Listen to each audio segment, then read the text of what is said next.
Good evening, I'm Andrew Chang. Adrian is away. Tonight, an allegation of racism inside the House of Commons. I'll be honest, I got angry. But I'm sad now, because why can't we act? But for calling out a Bloc MP, Jagmeet Singh is booted from the House. The emotional and charged debate on systemic racism in Canada. Charged with murder, the former Atlanta officer who fatally shot a black man in the back and then declared, "I got him."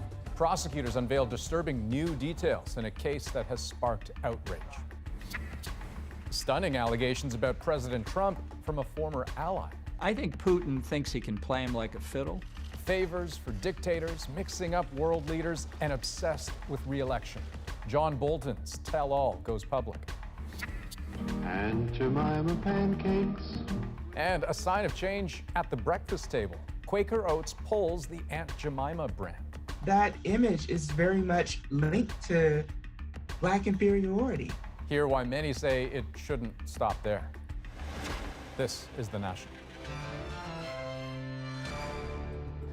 For weeks, Canadians have been calling out systemic racism in policing and in everyday life. They've brought their calls for change to the streets and to Parliament. But today, a strongly worded call for action inside the House led NDP leader Jagmeet Singh to be kicked out.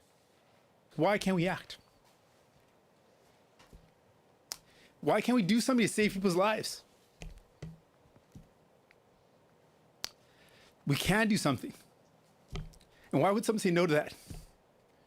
Jagmeet Singh, the first federal party leader of color, called a Bloc Québécois MP a racist, and when he wouldn't apologize, was ordered to leave the chamber.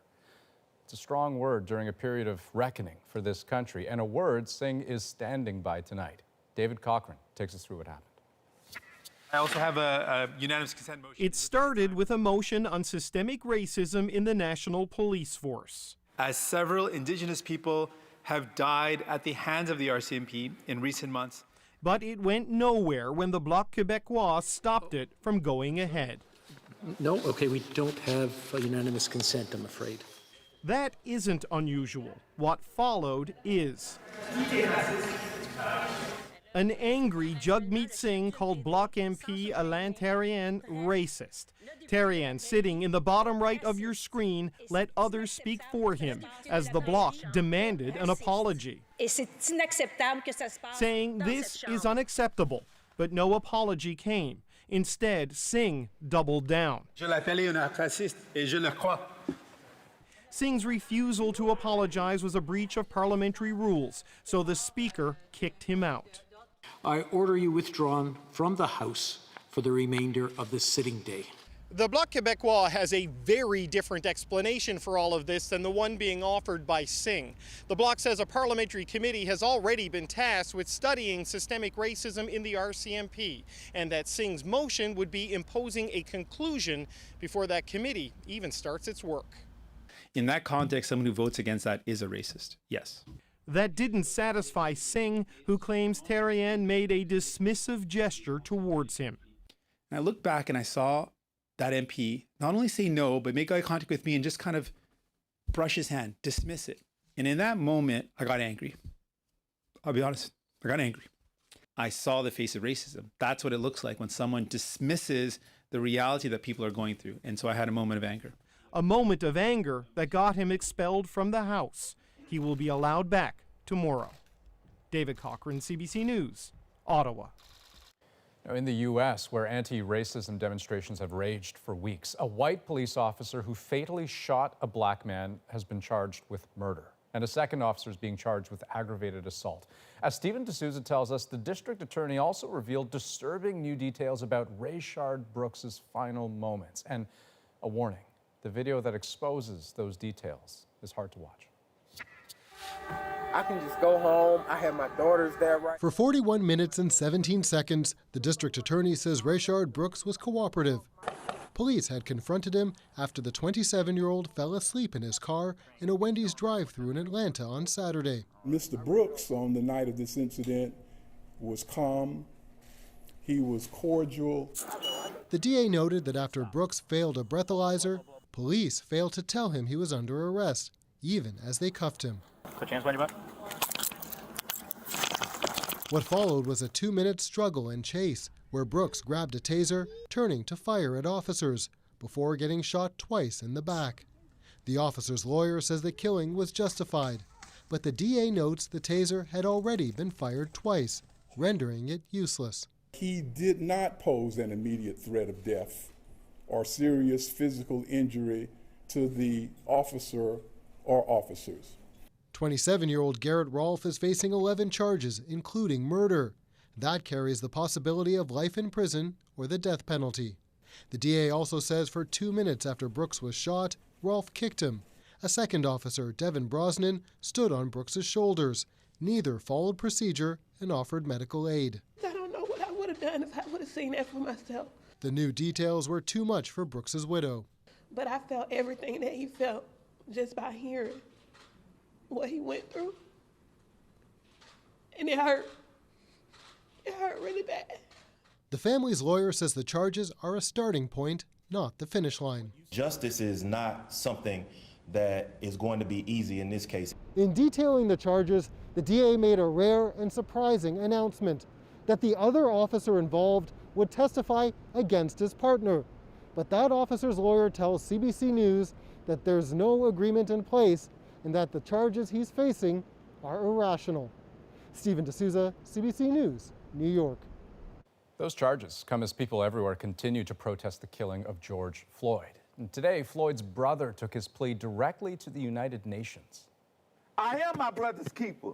You in the United Nations are your brothers and sisters keepers in America. I am asking you to help him. I am asking you to help me. I am asking you to help us, black people in America. Floyd asked the UN to investigate police killings of black people in the U.S., as well as the violence used against peaceful protesters. Now, another matter before the UN, a major vote today to decide which countries would gain a seat on its Security Council. Canada's Prime Minister staked a lot on the bid, and Canada lobbied hard, but ultimately, this country lost. Salima Shivji looks at what went wrong. Thank you, madam. He started the day with a jump in his step. Canada's Foreign Affairs Minister enthusiastically casting his ballot, the culmination of a frantic last-minute push. Norway, 130. That just wasn't enough. Ireland, 128. Canada, 108. A stinging defeat that the Liberals tried to spin into a positive. We knew there was no guarantee of victory, but it was worth the effort. Granted, the race was tough, and Canada entered it years late. 3 great countries that have a lot to bring to the world and to the UN. It's a difficult choice. Perhaps it was that Norway pledges much more on foreign aid, or that Ireland beats us handily on the peacekeeping front. Canada's voting record on the Middle East is also controversial. Lessons learned will have to wait. Could we have done things differently? That's going to be the subject of our reflection. Square today's disappointment with this. On behalf of 35 million Canadians, we're back. Justin Trudeau's proud declaration 5 years ago, a big part of that plan was a seat at this table, pitched as a renewal after years of Conservative rule. The Canadian delegation wishes to withdraw. 10 years ago, the Liberals framed that lost bid as an embarrassing indictment of Stephen Harper's style. Today, the Conservative opposition is gloating in turn.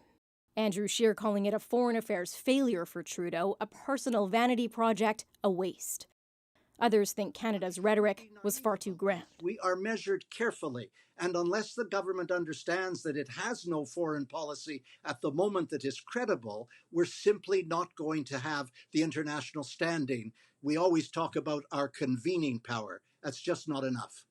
Justin Trudeau sidestepped questions today on whether a loss would be a personal blow, but some will find it hard to see it as anything less. Salima Shivji, CBC News, Ottawa. We know more tonight why the White House may be worried about John Bolton's new book. He was National Security Advisor for more than a year, is a longtime conservative, and has apparently written a scathing profile of Donald Trump. Katie Simpson explains. How would you describe Trump's relationship with Vladimir Putin?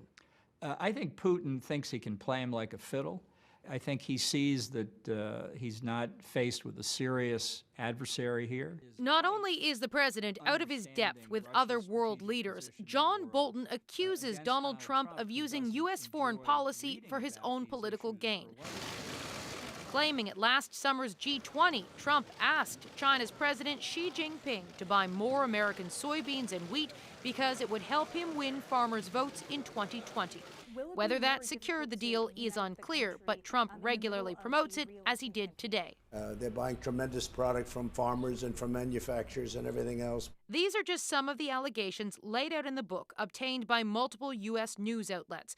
Bolton describes a White House in chaos, where Trump's re-election was the filter for all of his decisions. This book is full of classified information, which is inexcusable. The White House is trying to stop the publication, arguing that every conversation with the president, by virtue of his role, is classified. So that would mean that if he wrote a book, and if the book gets out, he's broken the law.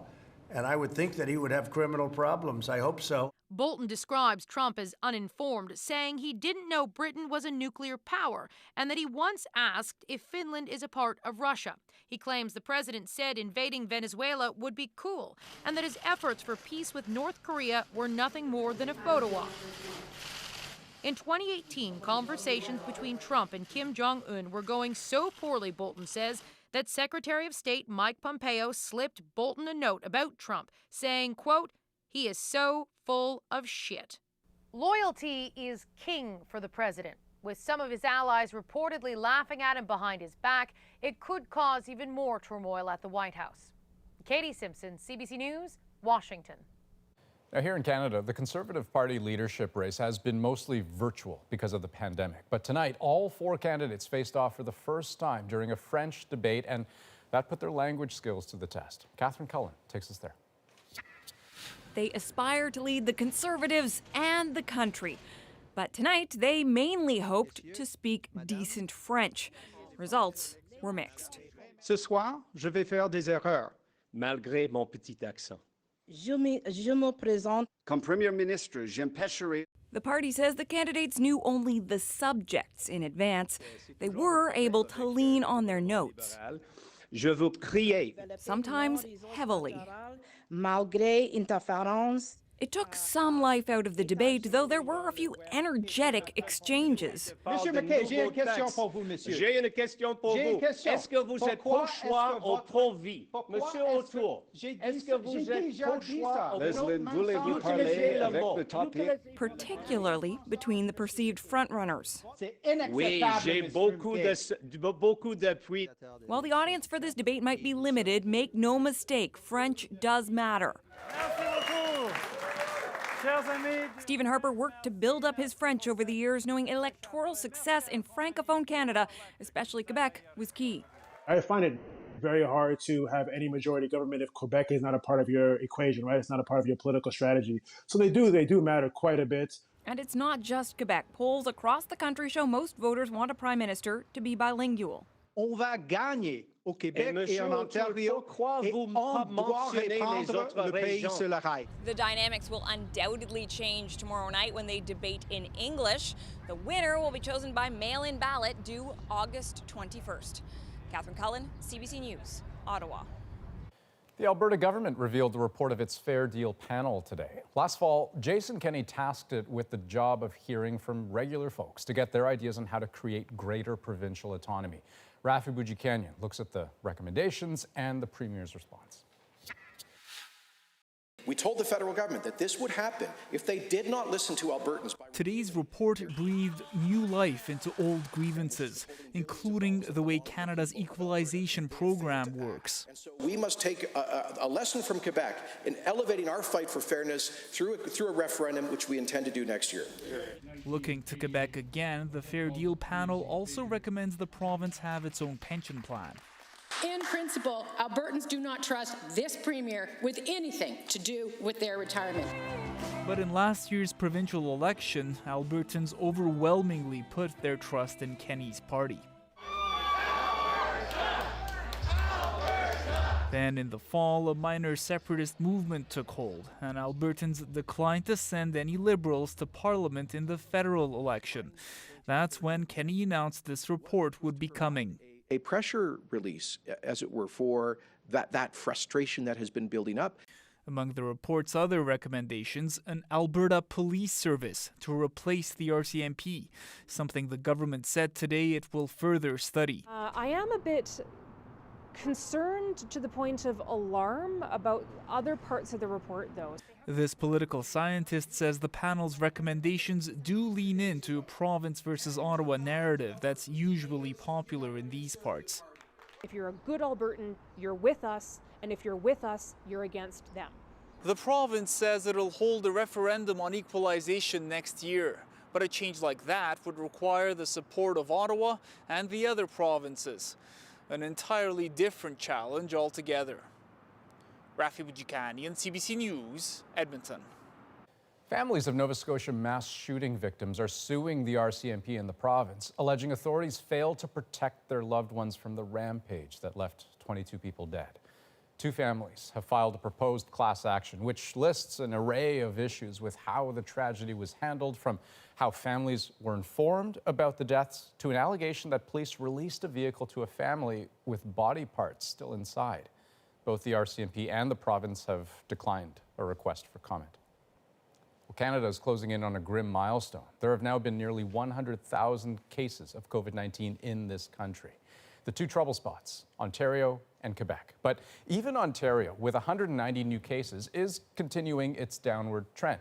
Quebec is doing even better, today reporting only 117 new infections. And overall, most cases in this country have run their course. Patients are recovering. But Quebec's chief coroner wants to know why so many people died at long-term care facilities in that province. Today, she ordered a public inquiry. Most of Quebec's 5,300 deaths have been in seniors' homes. And even before the pandemic, many of those homes had staffing shortages. The inquiry will hold public hearings, likely beginning in the new year. Well, COVID-19 has been cruel to residents in long-term care facilities in Ontario as well. Locked out, their families have struggled to find out what was happening inside. And tonight, we have a glimpse. Video shared with the Fifth Estate shows us how one home in Ottawa responded to the crisis. Here's Judy Trin. I love you, Mom! Since March, this has been the closest Stephanie Kosielski can get to her mother. 73-year-old Beverly Peterson has dementia and is partially deaf. Kosielski can check on her mom through a camera mounted in her room at Madonna Care Community. She's been shocked by what she's seen. Absolutely horrible, and some things I haven't been able to change. The most alarming incident occurred on April 23rd. A man wanders in and climbs onto her mom's bed and falls asleep for 15 minutes. 3 other people would straggle into Peterson's room the same afternoon. At the time, Madonna had more than 30 cases of COVID-19. 3 residents had already died. There was a man in my mom's bed coughing on her pillows, on her blankets, and her bedding didn't get changed. She's gonna get sick for sure. 3 days later, Kosielski's worst fears were realized. Her mother tested positive for COVID-19, and the number of infected people inside the home more than doubled. CNL Living runs Madonna. They said the safety of our residents and team members is our #1 priority. As soon as any resident displays any kind of respiratory flu-like symptoms, they are placed in isolation and are closely monitored. But additional video seen by the Fifth Estate shows other residents sleeping in Peterson's bed and touching her belongings while she is still positive. Her mother has recovered, but Kosielski isn't confident in the home's ability to handle the pandemic's second wave on its own. I want people to be aware. I want people to help to make a change. I think the government needs to take over the long-term care homes. Kosielski will soon be able to see her mom in person. The Madonna outbreak was declared over last week, but not before 157 residents and staff got infected and 49 people died. Judy Trin, CBC News, Ottawa. Some states in the U.S. are seeing a spike in COVID cases. We were careless and we went out into a public place before we should have. This pub in Florida was forced to close after a group of 16 friends tested positive for COVID-19. Florida is one of 21 states seeing a surge in new cases. 2.1 million people have been infected across the country. More than 117,000 have died. This case represents an unacceptable failure of the system. It should never have happened, and it cannot be repeated. A day after New Zealand lost its COVID-free status, the Prime Minister announced she's tightening border restrictions and putting the country's military in charge of overseeing its quarantine facilities. That decision comes after 2 women who'd recently arrived from Britain were allowed to leave quarantine early. Then they traveled 640 kilometers across the country and later tested positive. Authorities are now tracing 320 people they may have come into contact with. And China has canceled more than 60% of flights in and out of Beijing following an outbreak. More than 100 people have tested positive since last week. This after the government declared victory over the virus all the way back in March. But now it's imposing some lockdown measures in Beijing. Well, there is rising fury in India after a bloody clash between Indian and Chinese troops along a long disputed border in the Himalayas. 20 Indian soldiers were killed. And as Chris Brown tells us, that country is putting the blame squarely on China. Across India today, anything to do with China was fair game to be burned or smashed. You will see the entire Chinese deployment. This is what massive really means. Government-friendly TV channel showed satellite images of what they claimed were convoys of Chinese vehicles right on the disputed line of control. Smacking of premeditation, said the host. India's Prime Minister, under intense pressure from opponents to hit back militarily, refused to be drawn into what India might do next.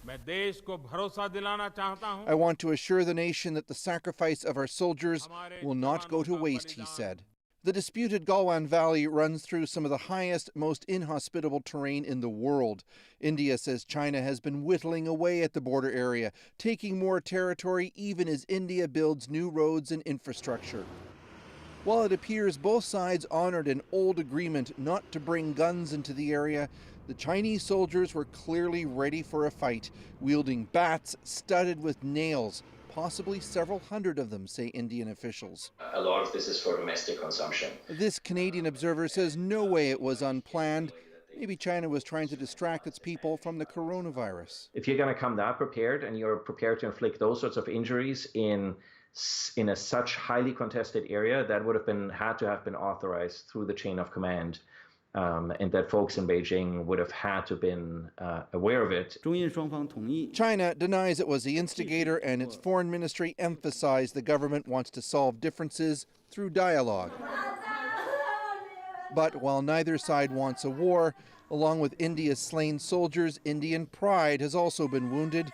Tempering the urge to shoot back, though, is the knowledge that in the last war, over half a century ago, the Indians lost badly. Chris Brown, CBC News, Vancouver. Experts from Toronto's Sick Kids Hospital say kids should be going back to school in September.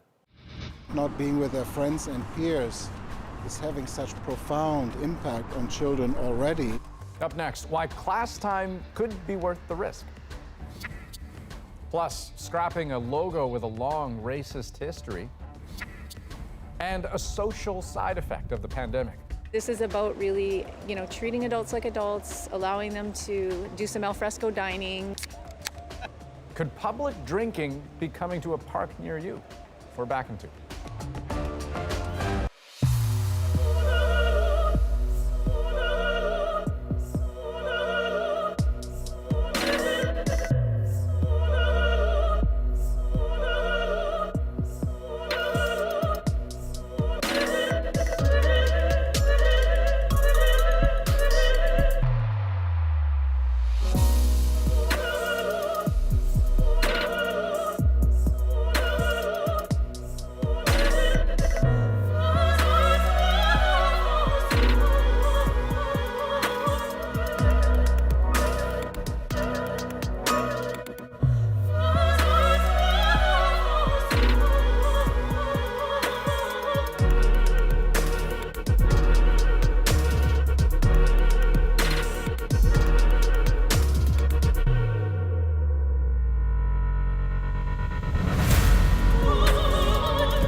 The school year has been a casualty of COVID-19, and there is already anxiety about the fall. But a new report suggests sending kids back to class in September might be worth the risk. And it's been getting attention because of who wrote it. A team of experts from Toronto's Sick Kids Hospital. Joanna Remiliotis explains. 14-year-old Eleora Tando says it's been tough, being out of school, away from her friends. And today is graduation day. Honestly, it's missing the environment, so not being able to see the people and see my friends. From the start, the lockdown has been hard on young people especially, and why, as Ontario is set to release its back-to-school plan this month, experts at Toronto's Hospital for Sick Children say the priority should be to get them back in the classroom safely. We need to find a way that would mitigate the risk from a coronavirus infection. Medical evidence suggests kids are not super spreaders and are at low risk of getting very ill from COVID-19. But doctors are concerned the mental and emotional toll can only get worse if schools stay closed. Thinking about this over a prolonged period of time, even beyond the fall, is something that I myself and many of my pediatric colleagues are losing sleep over. Schools are working on plans already. Some include half-days or canceling some classes. Remaining online at least partly is another possibility. The Sick Kids report is only meant to guide, but experts worry the advice is premature. Sick Kids has the cart before the horse. We need to ensure that public health data determines when schools are safe to open. Ontario Premier Doug Ford says whatever the plan, it won't put staff and kids in danger. I've said it right from day one. I'm not going to risk anything that puts our kids in jeopardy. I'm just not going to do it. Josephine Komadu says she'd rather Eleora be sad and safe. That can be fixed. That can be resolved. How do you fix a dead child? You can't. And until it's clear the pandemic is under control, she says she'll keep her daughter home. Joanna Remiliotis, CBC News, Toronto. Schools across Atlantic Canada have also been shuttered for months, and CBC News has looked into how well students in that region connected with online learning. As Sally Pitt shows us, it's not clear how effective it's actually been. Where are you going to sit? For the past 3 months, this has been school in the Russell home. Tara Russell helps her kids keep up with schoolwork. Some days are easier than others. In the beginning, it wasn't so bad. The kids were happy to have something new to do while they were stuck at home. But as the days get nicer, it's definitely a little harder to sit them down and get them to focus on homework. Hi, everyone. I hope you're doing okay. Across the Atlantic region, teachers have connected with students virtually through instructional videos, posting homework and chatting online. CBC News surveyed every school board in Atlantic Canada to gauge how schools are educating students remotely. On average, between 89% and 98% of students have connected online with their teachers. But none of the provinces are measuring how often students are online or how much work they're actually doing. Our focus was on connectivity. We gave instructions about regular contact. We didn't measure the hours, nor were we prescriptive. We relied on the autonomy and the professionalism of our teachers, and in large measure, they delivered. Not every home, though, has a computer or reliable internet. Not every parent is available to help their kid. And not every student can juggle home and school. There was a lot of things that they were doing at home in terms of helping out with looking after younger siblings or cousins or whatever the case may be. There was other ones that were really surprising to me in that students said, I don't know why I can't get going, but this really isn't working well for me. Educators are expecting some issues when school resumes. I mean, we know there's learning loss between July and August anyway, so now you may have learning loss from March till September or whenever we get back into this. Schools will look a lot different this fall. Some will have fewer students per classroom. Others may have classes part-time. And for some, there may still be an element of remote learning. Sally Pitt, CBC News, Charlottetown. Well, next on The National, he has been on Bay Street for a quarter century. Now he's calling for change. Black people who really climbed the corporate ladder in Canada, they did so in a lot of cases with their hands tied behind their backs. A successful Canadian businessman who saw himself in George Floyd speaks with us about fighting oppression and leaving a legacy. Plus, how athletes are using their voices to change the game. Right after this.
The names George Floyd, Rayshard Brooks, and others, both in the U.S. and Canada, are now rallying cries against racism. But the protests go beyond police violence. Symbols of racist history are being torn down, systemic racism challenged. For some, the time for silence is over. Take Wes Hall, a Bay Street mogul who may have found success in the same boardrooms as his white colleagues, but he's lived a very different reality. He opened up to Jacqueline Hansen. So I've been on Bay Street for over 25 years. And it's amazing because I've never spoken about it. When Wes Hall drives to work, he's forced to put important conference calls on hold when he gets pulled over by police. He says the reason he gets stopped is because he's black. And the police officer come and profile you. And then you have to give the license and registration. He goes back to his car and you continue with the conference call like nothing happened. Black people who really climb the corporate ladder in Canada, they did so in a lot of cases with their hands tied behind their backs because they're dealing with these injustices on a daily basis. Hall sees himself in George Floyd, a man judged by the color of his skin before anything else. Hall says he can't stay silent any longer. If I'm a corporate person and I know my kids have to live this way and I just sit back and shut up and do nothing about it, then, in my view, I'm tacitly approve and continue to approve what's going on. Hall spoke out for the first time in 2 op-eds in major Canadian newspapers. He launched a group for business leaders against anti-black systemic racism and an initiative to get more black people on corporate boards. You're excluding 3.5% of the population. Why would you do that? It doesn't make sense. It doesn't even make business sense. As company after company say Black Lives Matter, the public is looking for proof and calling out those with executive teams and boards that lack black representation. These are the messages I'm getting from people. Since Hall started his public push, he's getting messages of support. I just wanted to talk to you about some of the experiences I faced and see if there's anything I can do to help? And of hate. Canada is a great place and he's an immigrant and he should go back to where he came from. You know, like, you hear that kind of stuff. Right? So, but I'm not converting those people. I'm not doing this for them. The root to the problem? Instead, Hall has a simple message for leaders across the country. Please, all I'm asking you for is just look at these people. Look at their resumes and see if they're qualified. And give them an opportunity if you think that they do. Why are you afraid of that? What do you think that they are afraid of? Change. Jacqueline Hansen, CBC News, Toronto. Toronto Raptors president Masai Ujiri spoke earlier to Matt Galloway, host of CBC Radio's The Current, describing the video of George Floyd. One officer kneeling on his neck, 3 others doing nothing to help as he died, as one of the toughest things he's ever watched. Just one moment, now demanding action. It's a time for everybody to look at themselves in the mirror, Matt. Like, who are you as a person? Yeah, because when I look at those things that happen, it's not only the color of your skin, it's also the human being that you are. When I look at those 3 men, you know, and I say, okay, they couldn't stop that, you know, like as human beings. And when I look at those 2 cops that just shot the kid in Atlanta, who are we as a human being? I look at those cops in Buffalo, and they push an old man down. He's bleeding from his ear. I don't give a damn if you're police or whoever you are. You are a human being. If you see an old man bleeding from his ear, pick his ass up. That's what we do as humans. What do you see as your responsibility in the moment? Well, I have to speak. I have to speak for the youth. I have to speak for leaders. I have to use my platform. We also have to perform. Yeah, we have to perform where we're working. Yeah, and we have to address this on every level that we are. I have to speak to other leaders. I have to go out into the community. We have to use the platform. You know, like this platform is here for us. Athletes are, of course, now using that platform. And Jamie Strachan shows us it's demonstrating their power, but also their limits. And a handoff to Hubbard. Canadian running back Chuba Hubbard dazzled for Oklahoma State. Off the field, Hubbard is also trying to have an impact. Hubbard called out his head coach, Mike Gundy, that's him on the right, for wearing a One American News Network t-shirt. It is called the Black Lives Matter movement, a criminal organization. The coach apologized, but so too did Hubbard. I went about it the wrong way by tweeting. Scholar Amira Rose Davis says it shows the limits of black athletes' dissent. As impactful it was to hear his voice being raised, he's still within a system that renders him disposable, that the power is not in his hands. It's been 10 days since George Floyd was brutally murdered. How many times do we need to ask you to listen to your pledge? In the wake of the police killing of George Floyd, athletes from across the sports world have spoken out. If I was George Floyd. Davis says leagues can't afford to ignore their players. A lot of it is like kind of throwing breadcrumbs at a problem. It's like, how can we do the least to publicly demonstrate that we care? Many NBA players have questioned plans to restart their season. Former NBA All-Star Steven Jackson was a friend of George Floyd. Playing basketball is going to do one thing. Take all the attention off the task at hand right now, what we fighting for. Athletes' voices are important, but some caution they are not the leaders in this movement. When you possess the kind of physical skills that he has. As for Hubbard, many wondered why he apologized for calling out his coach. In a tweet, he said his foot is still on the gas, results are coming, and it's not over. Jamie Strachan, CBC News, Toronto. Well, next on The National, an outdated logo steeped in racist history is officially history itself. Why the Aunt Jemima brand is getting a replacement instead of a makeover. Right after this.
The legacy of racism is sometimes found in plain sight, in the products we consume. Aunt Jemima is a 131-year-old brand based on a racist stereotype. Jacqueline Hansen explains how it came to be and how it's now coming to an end. Aunt Jemima pancakes. Generations know Aunt Jemima's face, but perhaps not her backstory. Aunt Jemima! Singer Kirby Marie used TikTok to teach a history lesson. Did you know the founder, Chris Rutt, a white man, got the name after attending a minstrel show? Think blackface. Aunt Jemima. This is a remake of the song that was supposedly the founder's inspiration, but the original was performed by men in blackface. And Aunt Jemima's face, that was based on a slave named Nancy Green. Black Lives Matter, people, even over breakfast. Cornell University's Rashay Richardson called out the brand 5 years ago. That image is very much linked to Black inferiority and nostalgic, reflects nostalgia about a time when Blacks were typically and predominantly domestics. Quaker Oats says we recognize Aunt Jemima's origins are based on a racial stereotype. While work has been done over the years to update the brand in a manner intended to be appropriate and respectful, we realize those changes are not enough. While Richardson says that's a breakthrough, she's still troubled the company invested in the brand for decades. I think people who maintain an investment in those stereotypes have to ask themselves, what are they thinking? I mean, what message do they want to send? Some in advertising say blindness to cultural concerns comes from a lack of diversity in the industry. I'm still, most of the time, the only Black person in the room. This founder of a Toronto-based marketing agency says advertising won't change until hiring is more inclusive. Start having diverse people, diverse voices at the decision-making tables. That's where the decisions are made, and that's where it really matters. A change that could further transform the industry from the inside out. Jacqueline Hansen, CBC News, Toronto. And change is coming to another brand with a similar issue. Uncle Ben, kindly and decked out in a bow tie, also evokes racial stereotypes of subservience. The brand owner, Mars, says it is listening to concerns raised in the Black community and says the brand will be evolving, though they didn't say exactly how. Okay, when we come back, a surprising side effect of the pandemic, loosening liquor laws. Why cracking open a cold one in public could be coming to a park near you. That's next.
Hey there, I'm Josh Block.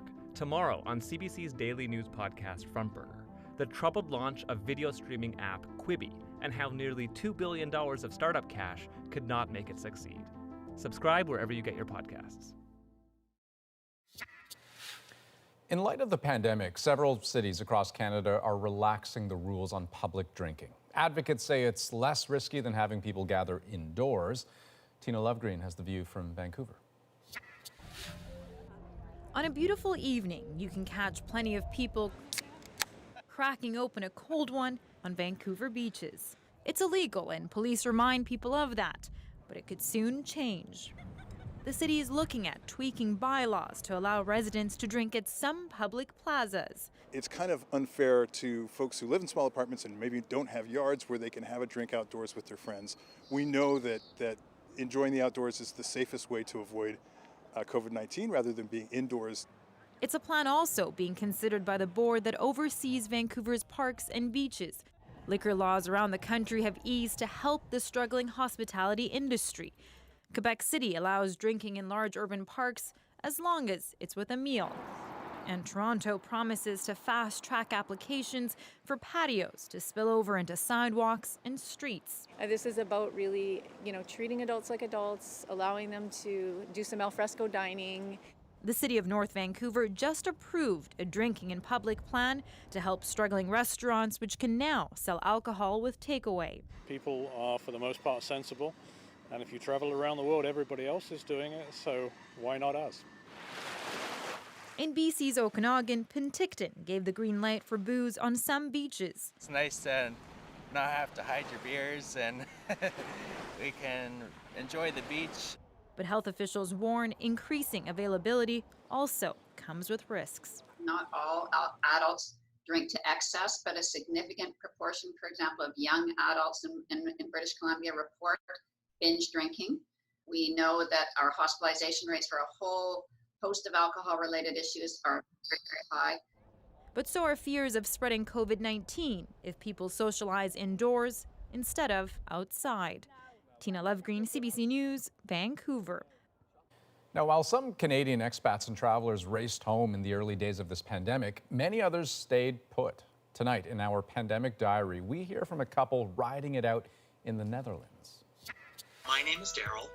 I'm Canadian. I'm here with my partner, Nick, who is Dutch. We live in a small village called Housen. I think Canada has taken the lockdown to a much stricter level than we have here in the Netherlands. I very seldom have I seen people wearing masks. You could have 3 visitors in your household. If you keep your distance. Yes, as long as you maintain social distancing, that was fine. Well, I think one of the interesting things, in Dutch custom, it's when you greet people, there are always 3 kisses. So that has stopped totally. But anyway, I think it will come back. Here we have our back garden where we like to entertain, but that hasn't been happening for the last few months. A friend of ours was telling us that the gym that she belongs to is starting to do classes outdoors. Which is a rather brilliant idea. So I think it's this disease is going to bring people, hopefully, a lot closer. Next on The National, a honeymoon to remember in their own backyard. The couple that couldn't get on a plane, so they got creative instead. Next.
If you've ever been to Paris, chances are you've seen this view and maybe even snapped a pic like this. But for one Ontario couple, this is as close as they got to the Eiffel Tower and their honeymoon.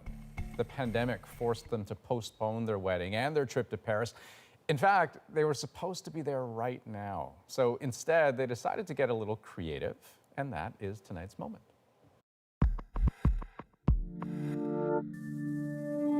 We were looking more forward to going to Paris than actually getting married.